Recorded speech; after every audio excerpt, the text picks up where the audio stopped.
Help me out here with something, will you? What the hell is going on with live music in 2024? You, you you don't know about just how dysfunctional live music has become this year. I have a whole list of like a chronological timeline of catastrophes that have befallen the live music space this year. Would you like to? Okay, I mean we could start right from the top. Pretty much between April and August, the live music scene has been an utter bloodbath. Cancellation after cancellation, postponement after postponement, in particular in the music festival space, where it's just been ungodly. Just buyer beware. That's the environment you live in. If you're a consumer interested in purchasing tickets for any live music performance, any tour, any festival, whatever, beware. It's so bad now in 2024, at this point in 2024, that we consumers, we people who love live music, almost have no realistic expectation that the performance for which we're purchasing tickets is actually going to happen. I mean, that's where we're at.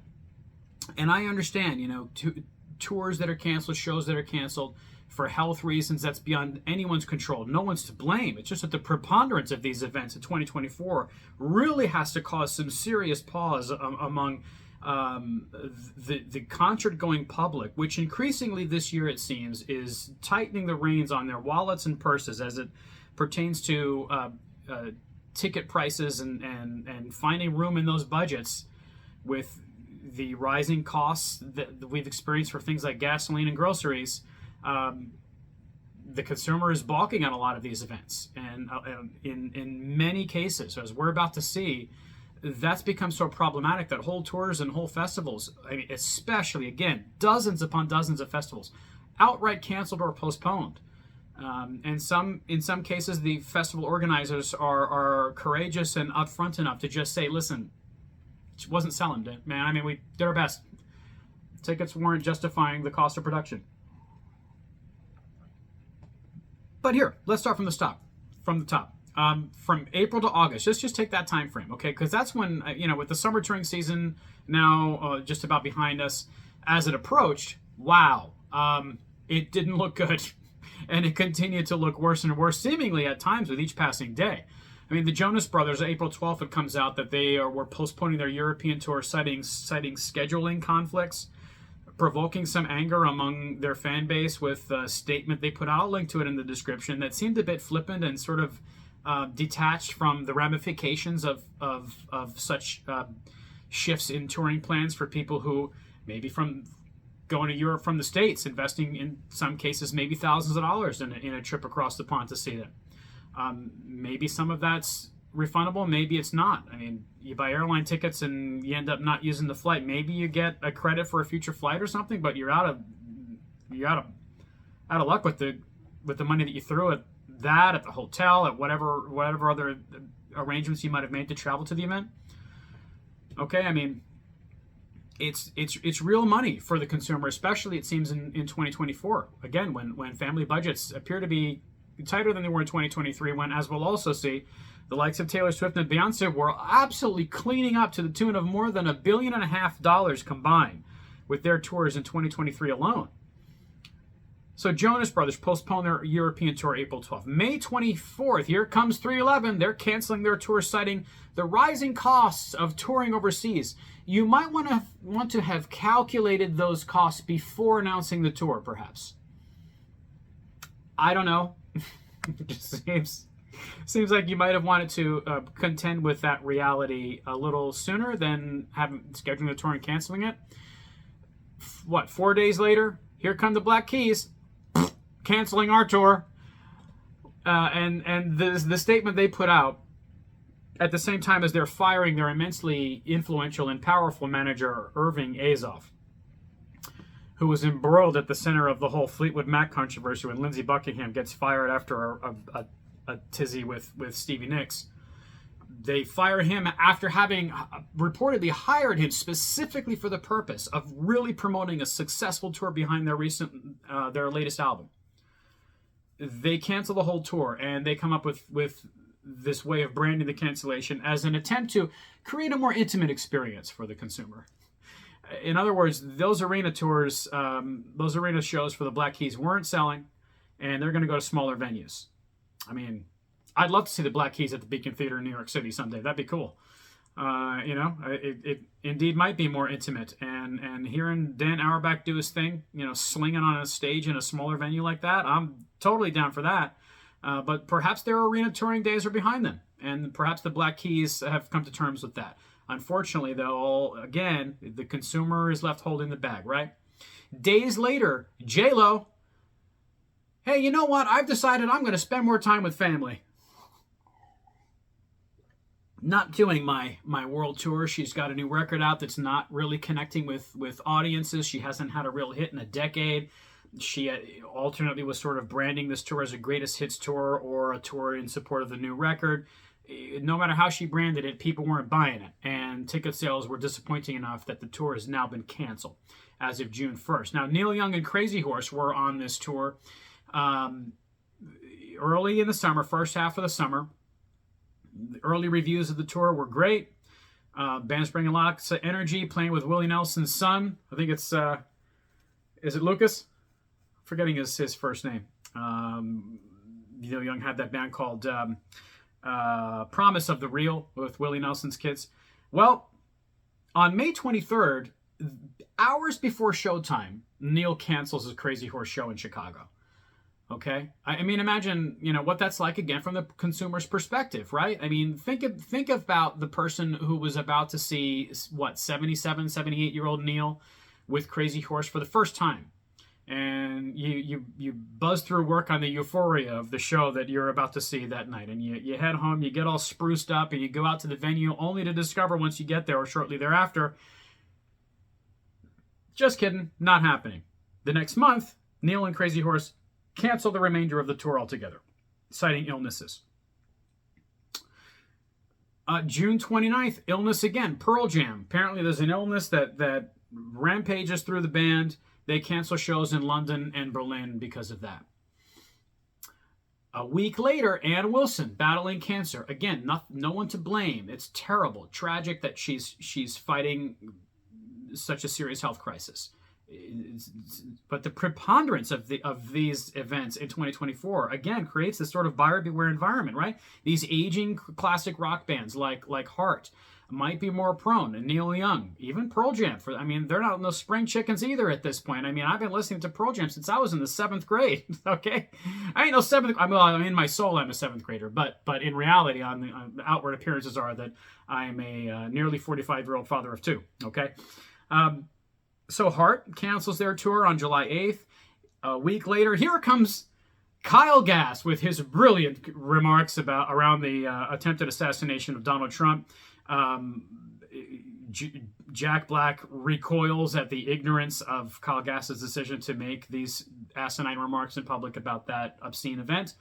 Again, I'll link to that story in the description too. You can read specifically about what Kyle Gass said around that event. But Tenacious D cancels the remainder of the tour after that. That was July 16th. The following day, stories come out that Ron Argent, the brilliant, pioneering keyboard player for a pioneering band called the Zombies, suffers a stroke. Now, the Zombies were one of the greatest bands ever.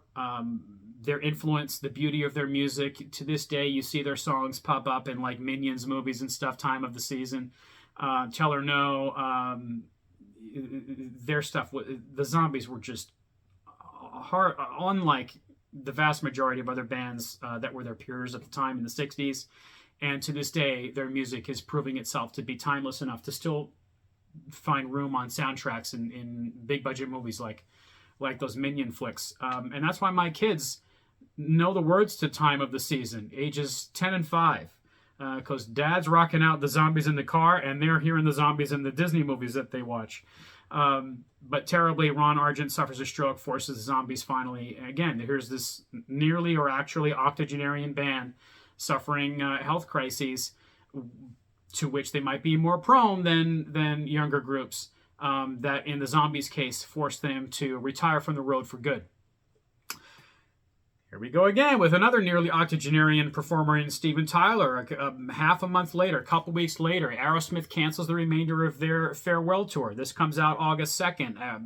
as I mentioned and discussed in prior videos on Aerosmith's announced retirement from the road, Steven Tyler at a show in September 2023 out in Long Island, he somehow gets through the whole show, despite the fact that afterwards his vocal cords were found to have been bleeding. Subsequent X-rays, he goes up to Boston to see his ENT practitioner and discovers that he had fractured his larynx during that show as well. Aerosmith's hoping that in the nearly year since now he would find a way to fully recover, but ultimately they capitulated to the reality that he was not going to, and they retired from the road. Done. I talked to a guy. I was on a work trip recently at a dinner, and a guy told me, I had purchased tickets for this Aerosmith show. I forget where he said he was going to see them, and it was going to be his first time ever seeing Aerosmith, and he was not pleased. Again, in Steven Tyler's case, it might be a little more complicated. You certainly are heartbroken for him. You don't want to see a band like that go out that way. You want to see them go out on their own terms. But the reporting that came out after that indicated that perhaps Steven Tyler had grown used to some throat pain, vocal cord pain during and after performances, and just perhaps didn't pay that pain the regard that it warranted. And Aerosmith is now, as a result, perhaps in part of what might have been some neglect on Steven Tyler's part, will apparently never tour again. So everyone who had purchased very expensive tickets, by the way, for Aerosmith's farewell tour are out of luck. And again, I mean, did they buy plane tickets? Did they purchase hotel? Whatever other funds they might have invested in, perhaps trips to a given location at which Aerosmith was going to play. How much of that money are they able to recoup? I mean, yeah, sure, the tickets are going to be refunded, almost certainly, right? But in a lot of cases, that's not all that people are spending on these events. Days later, or 5 days later, the Fugees, their much anticipated reunion tour, Lauryn Hill and the gang, they cancel their tour. Done. Not even before it even starts. I mean, at least Aerosmith got a few shows in, right? Fugees, not happening at all. They canceled their tour. The very next day, these stories come out about a terror plot in Vienna that necessitates the cancellation of multiple Taylor Swift shows there. And there again, think about anyone who would Vienna. Wow. I'm a Taylor Swift fan. I've never seen Vienna before. That sounds beautiful. Let's spend thousands of dollars on plane tickets to Vienna on top of thousands of dollars on tickets, right? To go out to Vienna and see Taylor Swift, and canceled. Terror plot. That's the end of that, right? A couple days later, Rod Stewart contracts COVID and has to cancel, I think, multiple shows in his case.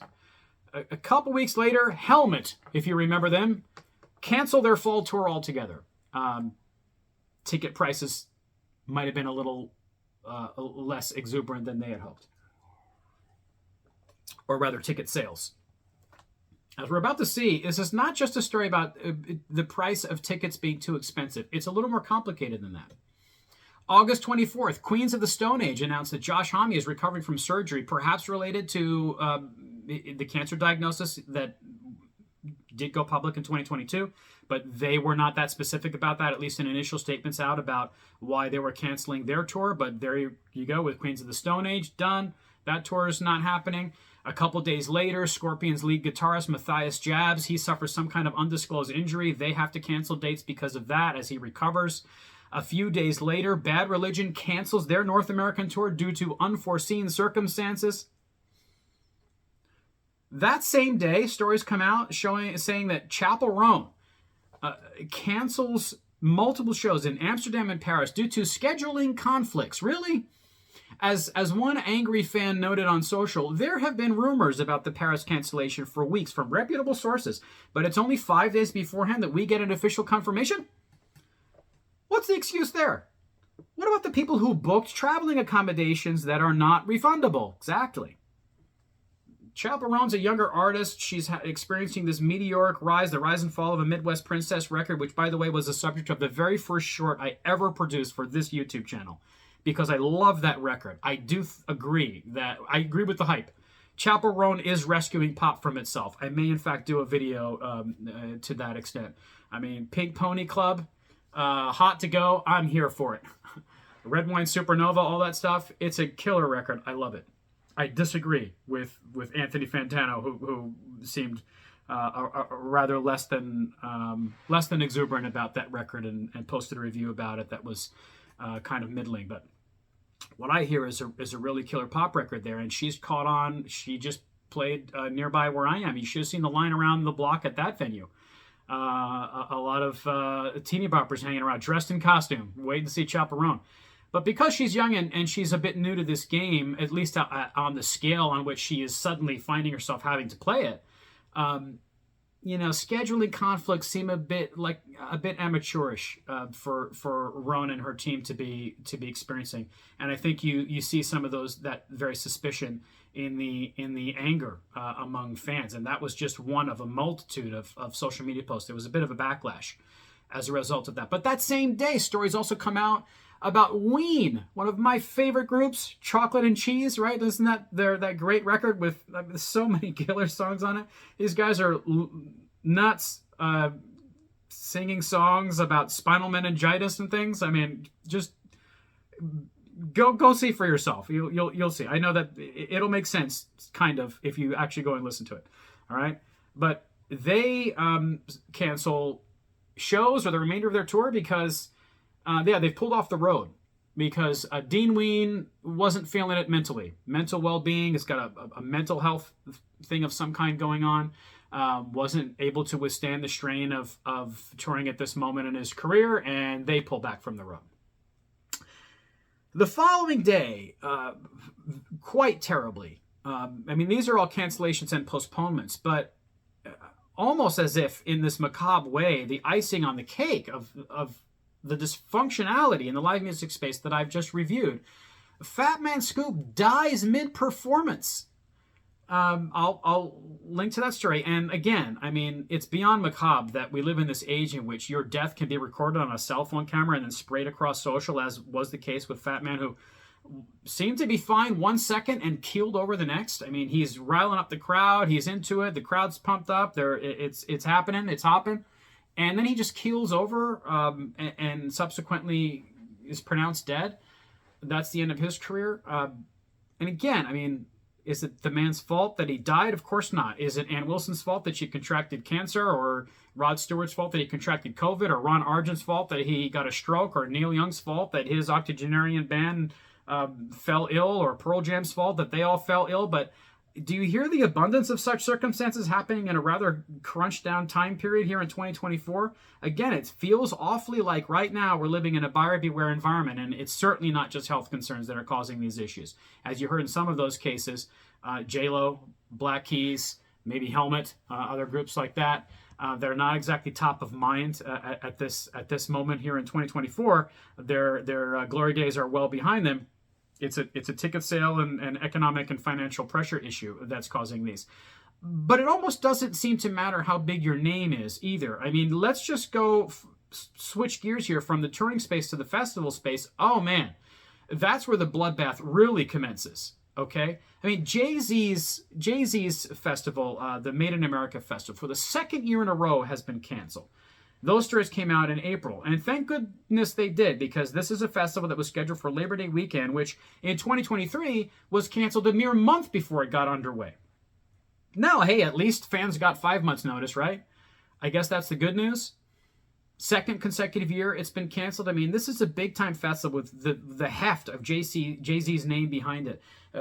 Big Bunny, Kendrick Lamar, Justin Bieber, Beyonce, of course, have performed there. In 2023, I believe some of the acts scheduled to perform there were like Lizzo and SZA and Ice Spice. Big names, right? Didn't seem to make a difference with ticket sales. Months later, these are the bookends of this time period that we're talking about, really early April to late August, when it all hit the fan in the live music space this year. The Desert Days Festival is canceled a mere month after announcing its lineup. This is a psych rock and experimental music festival that had taken the year off last year. It was founded a decade ago. At its peak, it was drawing tens of thousands of people. Jack White was going to perform this year, Mars Volta. But festival founder Phil Peroni blamed, quote, economic reasons from high production costs to disappointing ticket sales for the cancellation of that festival after taking the year off last year. Even brands as big as Coachella, as sterling as Coachella, as seemingly invulnerable to the influences of economic vicissitudes over time, even Coachella is buckling a bit under that strain. Very perceptively, there was an LA Times story that came out on April 11th, so bear that time frame in mind, that made this observation, quote, unlike prior editions of the Music and Arts Festival, which sold out within hours, tickets for the second weekend of Coachella are still available as of April 11th when the story came out. This is a festival that sold out in a record 40 minutes in 2015 when AC/DC blew the doors off the place with an electrifying set. Okay, I mean, this is a festival that sold out every year since then. But the same LA Times story describes 2024 as, quote, an unprecedented year of sluggish sales, the slowest in a decade. Now, David Brooks, who is Billboard's Senior Director of Live Music and Touring, says that the Coachella brand still represents, quote, hands down one of the best experiences out there. Okay, great, but here's the problem. How much is that experience costing, and is that experience so great that people are going to go into debt to have that experience? The LA Times story goes on to note that, hey, listen, while interest in Coachella is decreasing, the ticket prices are not. General admission before fees. We all know about fees, right? Those of us who have had the experience of purchasing tickets for live shows, you know, a seat will be $400, and by the time you're done with fees, it's $750. You know, we've all blushed at our cell phone screens over those realities, right? General admission ticket costs before fees for Coachella this year were $499 to $549. If you wanted VIP tickets, they sold for as much as nearly $1,300. And then, as the story goes on to note, consider the cost of lodging, transportation, parking, food expenses. Hundreds, if not perhaps more than $1,000 more altogether. The LA Times story notes, some might think the cost isn't quite worth the experience, Mr. Brooks. Okay, sure, it's great. But I got to buy gas, too. I need groceries for my family and stuff. I got to make lunches for my kids this week, right? Now, from early April to late August, check out the bloodbath in between those bookend dates, okay?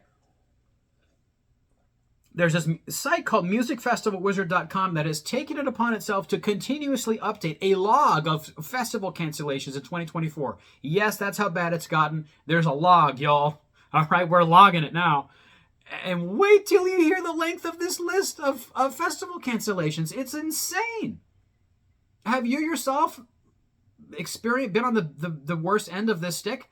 If you have, let me know in the comments what your experience has been buying and getting tickets for some festival and getting all amped up. God forbid, like investing in travel accommodations and stuff for a festival, only to see it all collapse. And you're wondering, am I going to recoup all of this money or only partially? Am I going to get money back for my tickets? How's this going to work? Plenty of people have those horror stories. I'd like to hear yours. What has this been like for you? Let me know in the comments. And here's this list from musicfestivalwizard.com. Let's start with Shindig 2024, with the organizers of which cited, quote, a challenging landscape in the events industry and venue difficulties and being an indie festival in this climate as reasons that this year will be the last year that festival is held. Mono FOMO Festival. Organizers are retiring that festival after 16 years this year. Melt Festival, quote, insurmountable changes in the festival landscape have led to the permanent cancellation of that festival after the event that was held this year.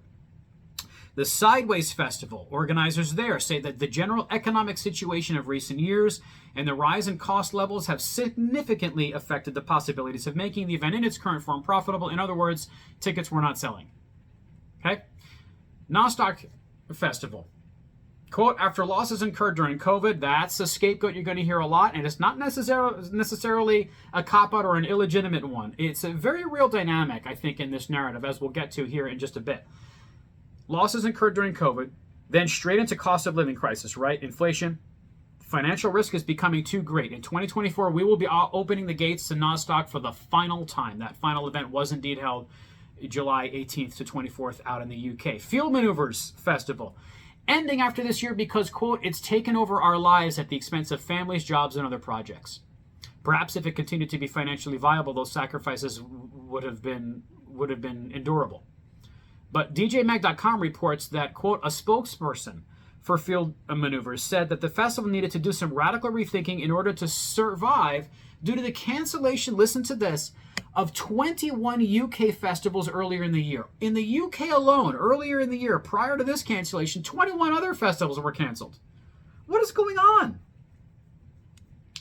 Towersey Festival. Organizers there cited financial and economic challenges as the reason why they would stop after their 60th anniversary event this year, which was held in the UK, August 23rd to 26th. The Continent with a Q Festival. Venue issues and low ticket sales cited as reasons that this year's event was the last one.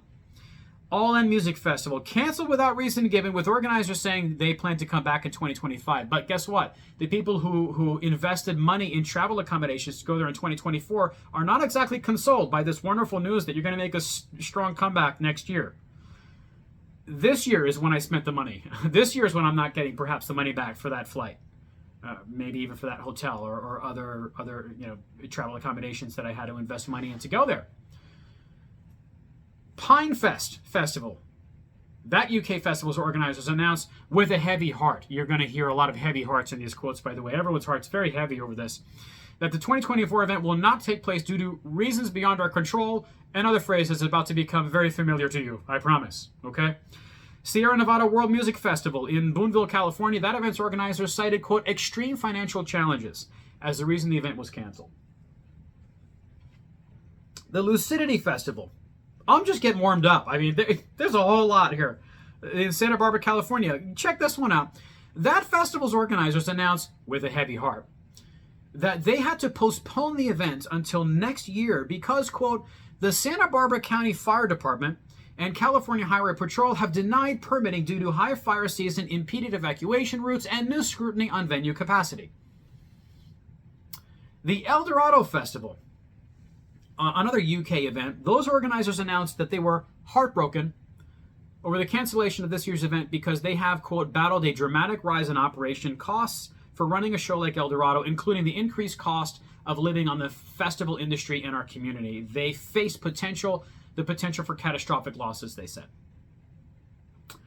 Sudden Little Thrills Festival canceled due to circumstances beyond our control. Thank God for that handy phrase, huh? The all-purpose flower of event planning catastrophe.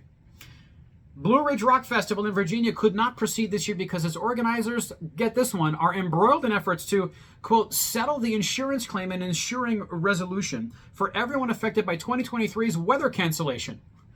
We're canceling this year because of last year's cancellation causing us all these problems with the insurance stuff and everything. So let's just get last year's cancellation off the books first while we announce this year's cancellation, and then maybe next year there won't be a cancellation following the cancellation of this year and the cancellation of the year prior. Okay. Now, Coachella is one of those sterling brands that you wouldn't expect to be buckling necessarily under these pressures about economics and COVID and spending power among the general concert-going public. But Lollapalooza is another big brand, right? Lollapalooza Paris in 2024, those organizers said it's impossible this year to organize the festival as we had thought due to, quote, increasing logistical, administrative, and security constraints. Up in Atlanta, the Music Midtown Festival is going on hiatus this year after, quote, 3 decades that drew music fans from around the globe, but won't be doing so this year. Lovers and Friends Festival, canceled due to, get this one, a high wind advisory issued by the National Weather Service for the Las Vegas area on the event scheduled date of May 4th. Listen to the acts that were supposed to play there. Snoop Dogg, Janet Jackson, Alicia Keys, Usher, Nelly, Ludacris, Gwen Stefani. 60-mile-per-hour winds, y'all. That wasn't going to happen. That was in the forecast for that day. Let's go over to Scotland. We're trotting the globe now. Do you see the global reach of this contagion that is music festival cancellations and postponements? Over in Scotland now, we were just in Atlanta, the Riverside Festival has been canceled due to, quote, lower than expected ticket sales. Refreshing when they just come out and say it like it is, right? And increased infrastructure, staff, transport, and artist costs. The Saul Bloom Festival in Sacramento, California, postponed the event due to site safety concerns. The TW Classic Festival in Belgium canceled because of, quote, headline acts whose plans changed and roadworks underway near the venue. I don't know if I'm pronouncing this one correctly, but there's something called the Caloundra, Caloundra Music Festival in Australia. That one was canceled due to, quote, higher operating costs and the impact of cost of living pressures on ticket sales. Other canceled or postponed festivals include, get your bucket of popcorn out because this list is a doozy. The Oblivion Access Festival in Austin, the Meadows in the Mountains Festival in Bulgaria. Here we go again, trotting the globe. From Austin to Bulgaria, there's no escape from this. Imagine Festival in Rome, Georgia, the Splendor in the Grass Festival in Australia, Body and Soul Festival in Ireland, the Moonrise Festival in Baltimore, the Old Settlers Music Festival in Texas, again, all postponed or canceled in 2024 alone. The Penn Fest in the UK, Neighboring Weekender Festival in the UK, the Beale Street Music Festival in Memphis, Tennessee, the Firefly Music Festival in Delaware, the Sonic Boom Festival in Colorado, the Nos Festival in the UK, the Moon River Festival in Chattanooga, Tennessee, the Swanee River Jam in 2024 in Florida, the Body Language Festival in Arizona, Groovin' in the Moo in Australia, the Finland Rock Festival over in Finland, back to the UK where the Blue Dot Festival also won't be happening this year, the Dark Mofo Festival, love that festival name, in Australia. The Maha, M-A-H-A, all in caps Festival in Omaha, that's not happening this year. The Stand and Calling Festival in the UK. The Riverbend Festival in Chattanooga, again. The Carnival Festival, Carnival with a K in the Netherlands, nope. The Melt Days Festival in Slovenia. Let's go from Slovenia to California, where the Sugar Pine Festival also won't be happening this year. The Barn on the Farm Festival in the UK, the Metro Festival up in Montreal, the Connect Music Festival also in Scotland, the Format Festival in Arkansas, the Okeechobee Music Festival down here in Florida, the Landlocked Festival in Waco, Texas, White Pines Music Festival in Tennessee. Let's go over to Belgium, where the Werchter Boutique Festival also will not be happening this year. Backwoods at Mulberry Mountain in Arkansas, nope. Krakow Live Festival in Poland, not happening. The Sci-Fi Festival in the Netherlands, the Ambleside Music Festival in Canada, the Rebels and Renegades Festival in Monterey, California. Let's go over to Salt Lake City now, where the Love Letters Festival also won't be happening. The Soul Circus Festival in the UK, the Wonderstruck Festival in Ohio. Oh, and from Ohio to France we go, where we learn that the Electro Beach Festival also will not be happening. Good luck to all you festival ticket buyers in 2024. Now, there have been some wild exceptions to this narrative this year. Somehow, in the midst of all of this dysfunctionality, all of this cancellation and postponement in the live music space, George Strait comes out at Texas A&M's Kyle Field in College Station, Texas. And you know who else comes out for that show? 110,905 people, setting an all-time attendance record for a ticketed concert in the U.S., a record that had stood since September 3rd, 1977, when the Grateful Dead somehow got 107,019 people to show up for a Raceway Park concert in Englishtown, New Jersey. That record stood for nearly half a century. That George Strait did this in the midst of the environment that I just described, I don't understand. That's miraculous, and will go down as one of the most immortal feats in the history of live performance. Good for you, George. Still going strong, right? Now, Live Nation, which owns Ticketmaster, wants us to look away from this news and insist that actually ticket sales are up. Now, that's fine that ticket sales are up, but how many of those tickets that were sold subsequently had to be refunded because the performance for which they were purchased was canceled or postponed? That might provide some added context to this number that Live Nation spoon-fed to the New York Times in a report in which the Times said that Live Nation says so far in 2024, sales are up from the same point in 2023 with more than 100 million tickets sold. How many were refunded to Live Nation? I mean, woo, right? So that can be misleading. That doesn't perhaps tell the whole story. And also one wonders, how quickly were those 100 million tickets sold in 2024 compared to 2023? I ask because take, for example, Billie Eilish's world tour. She's got this arena tour with upper deck seats selling for more than $200 that took weeks to sell. And for Billie Eilish, a high-profile act, she is of a profile that her shows really ought to be selling out almost instantaneously, but took weeks to sell those nosebleeds for $200. What does that tell you? How willing is the consumer to spend $200 on nosebleeds these days here in 2024, as opposed to 2023 when they were shelling out $1.5 billion to see Taylor Swift and Beyonce? And perhaps that's part of the problem. Did they exhaust the budgets of families, perhaps for years on end. I'll cite a story here of a family that spent an unbelievable amount of money, and you may be a member of one of them. Plenty of people shelled out serious money for that Taylor Swift Eras tour, right? And continue to do so out in Europe now. Listen to this. With respect to ticket prices, rapper Future and producer Metro Boomin, they've got this joint tour, right? And they have this opening night in Kansas City where ticket prices were as low as $44.50, and yet still thousands of seats were for sale at all levels as that event approached. Live Nation also is balking, at least trying to, at the idea that cancellations are in fact any worse than in previous years, claiming that, quote, in 2024, across all venue types, we've seen a 4% cancellation rate, which is flat to last year. It would still seem, though, that complaints among festival organizers about economic conditions forcing them to cancel to the tune of dozens upon dozens of events.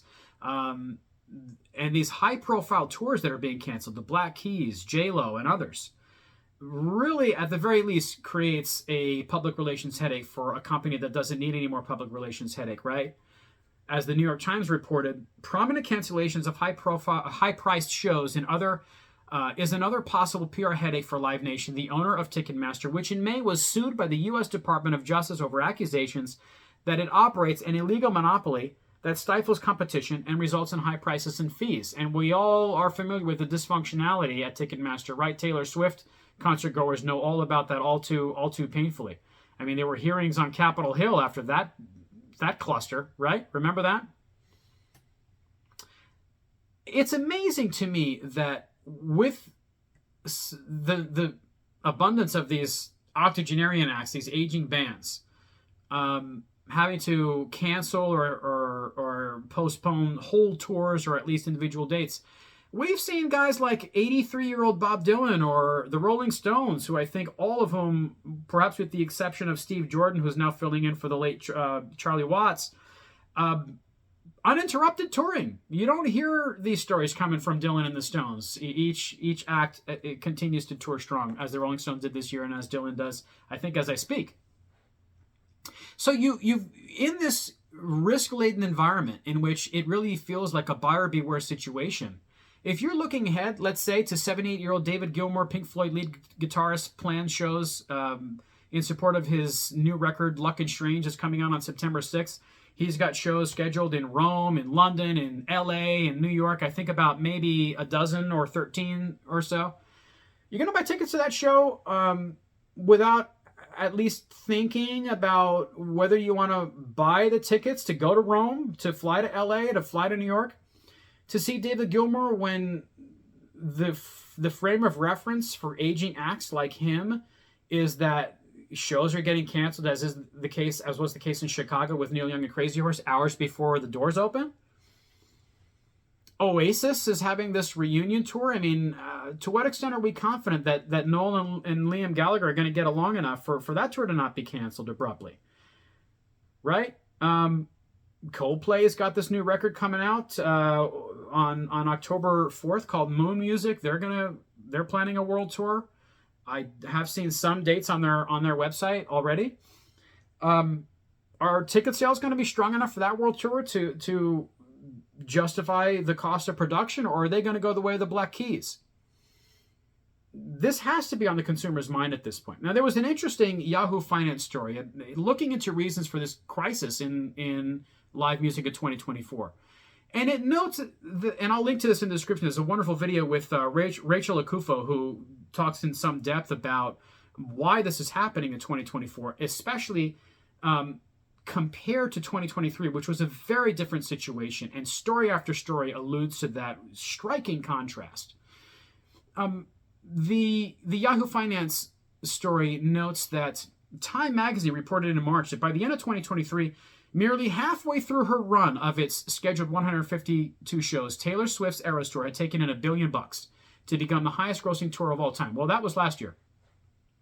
By November of 2023, Billboard box score figures showed that Beyoncé's Renaissance World Tour had made more than $500 million. $500 million. And listen, I mean, in 2024, there are still some acts that are doing just fine in the touring business. I mean, Olivia Rodrigo. Don't tell anyone I told you this, but I spent $2,000 taking my 10-year-old daughter to see Olivia Rodrigo earlier this year. I got to start fanning myself when I say that. Oh, God, I start sweating. Okay? It's not cheap. Yes, memories for a lifetime. That was and continues to be my justification for having taken that dip. It was my daughter's first concert experience, and a damn good one. It was a killer show with unbelievable energy. The teeny boppers in that place knew by the way, Chapel Roan was the opening act, and they knew all the words to her songs. Forget Olivia. Then Olivia comes out, word by word, these screaming teeny boppers all over the arena.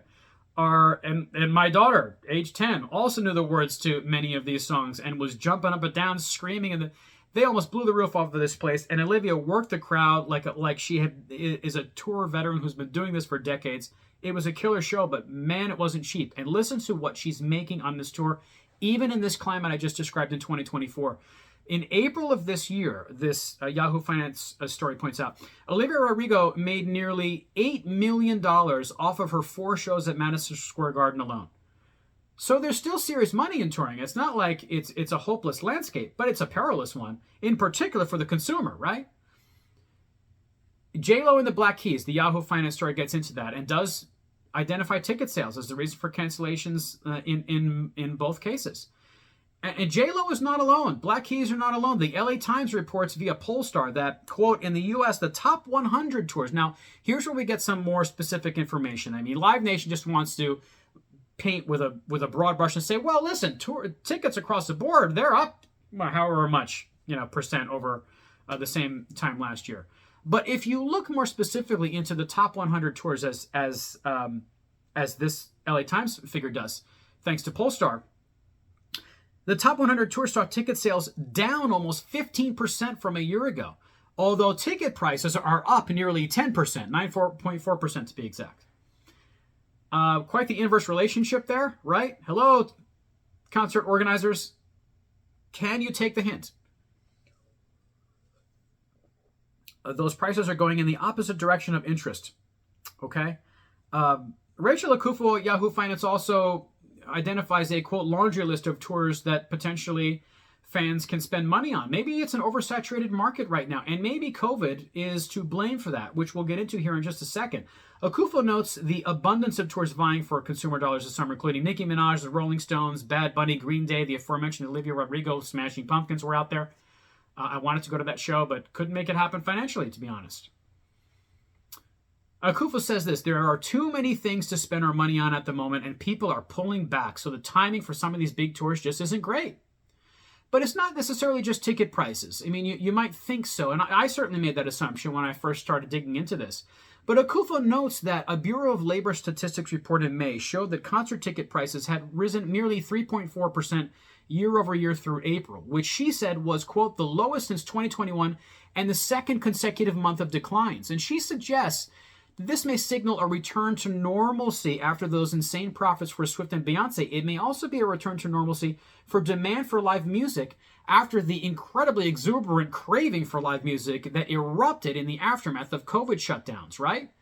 We're all cooped up in our houses and apartments. There's hardly any live music to speak of, right? In like 2021.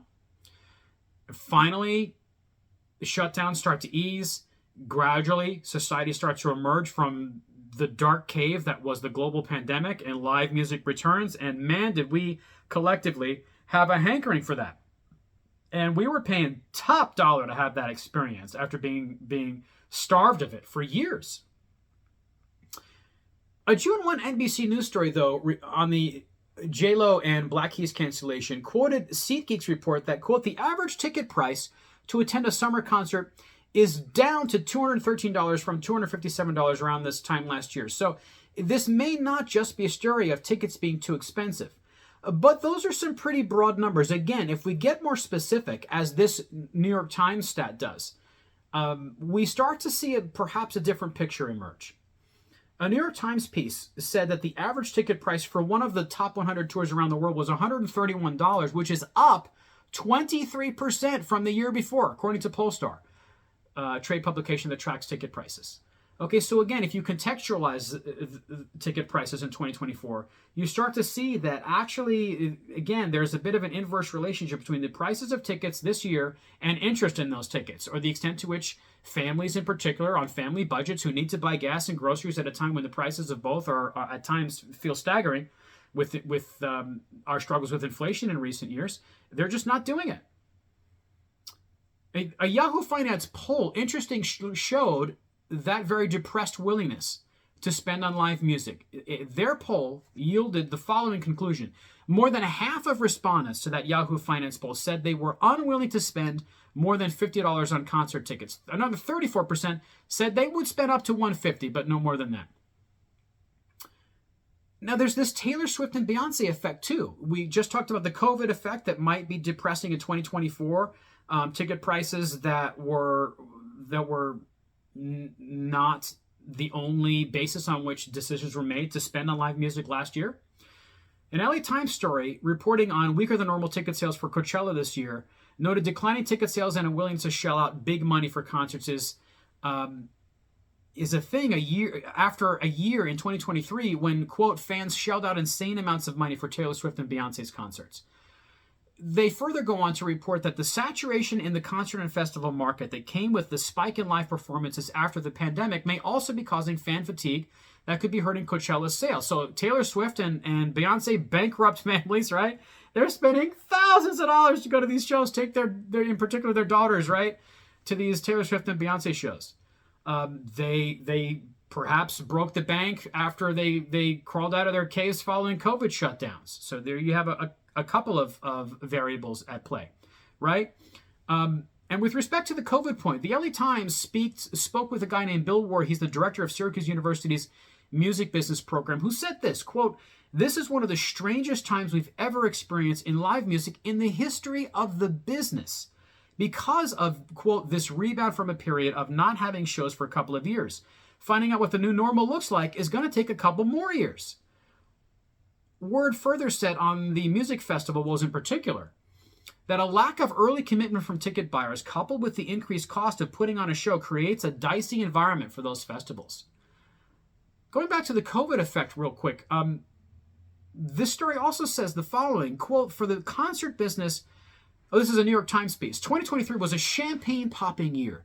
The worst of the pandemic comfortably in the rear view. Shows big and small were selling out, with mega tours by Swift and Beyonce, but also Drake and Bruce Springsteen pushing the industry to record ticket sales. In 2024, by contrast, the business may be leveling out after a couple of extraordinary years when fans rushed to shows after COVID shutdowns." So it sounds like while there is no single simple explanation for what's going on with the ravages inflicting the live music space this year, as opposed in particular to 2023, there's a sort of three-headed beast here causing this problem. You have consumer demand returning to normal after COVID shutdowns. Okay, COVID shutdowns having, for a time, increased the craving for live music experience, seemingly in spite of any cost. About which Richard Schaefer of AEG, the company behind tours by Taylor Swift and the Rolling Stones, said that the market has normalized back to the pre-COVID era. Hot acts are going to sell tickets, middle acts are going to sell, but acts that don't have a lot of heat on them right now, they're going to struggle. You also have the second head on this three-headed beast, the Taylor Swift and Beyonce effect, perhaps strapping the wallets of consumers throughout the globe in 2023. About which the New York Times also said this about a particular family. I mentioned at the top that I would give you this stat. Listen to this.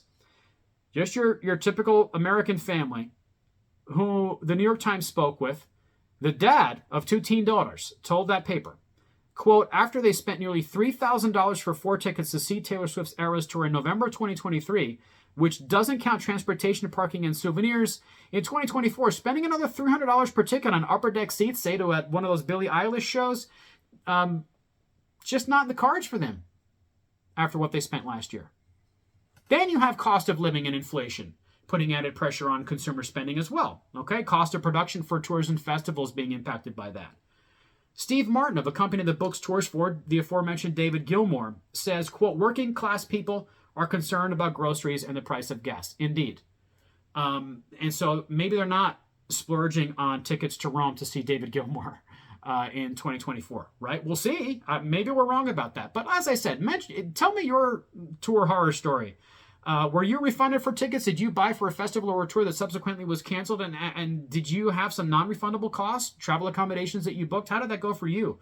Let me know in the comments, because this is a serious contagion affecting the live music space in 2024.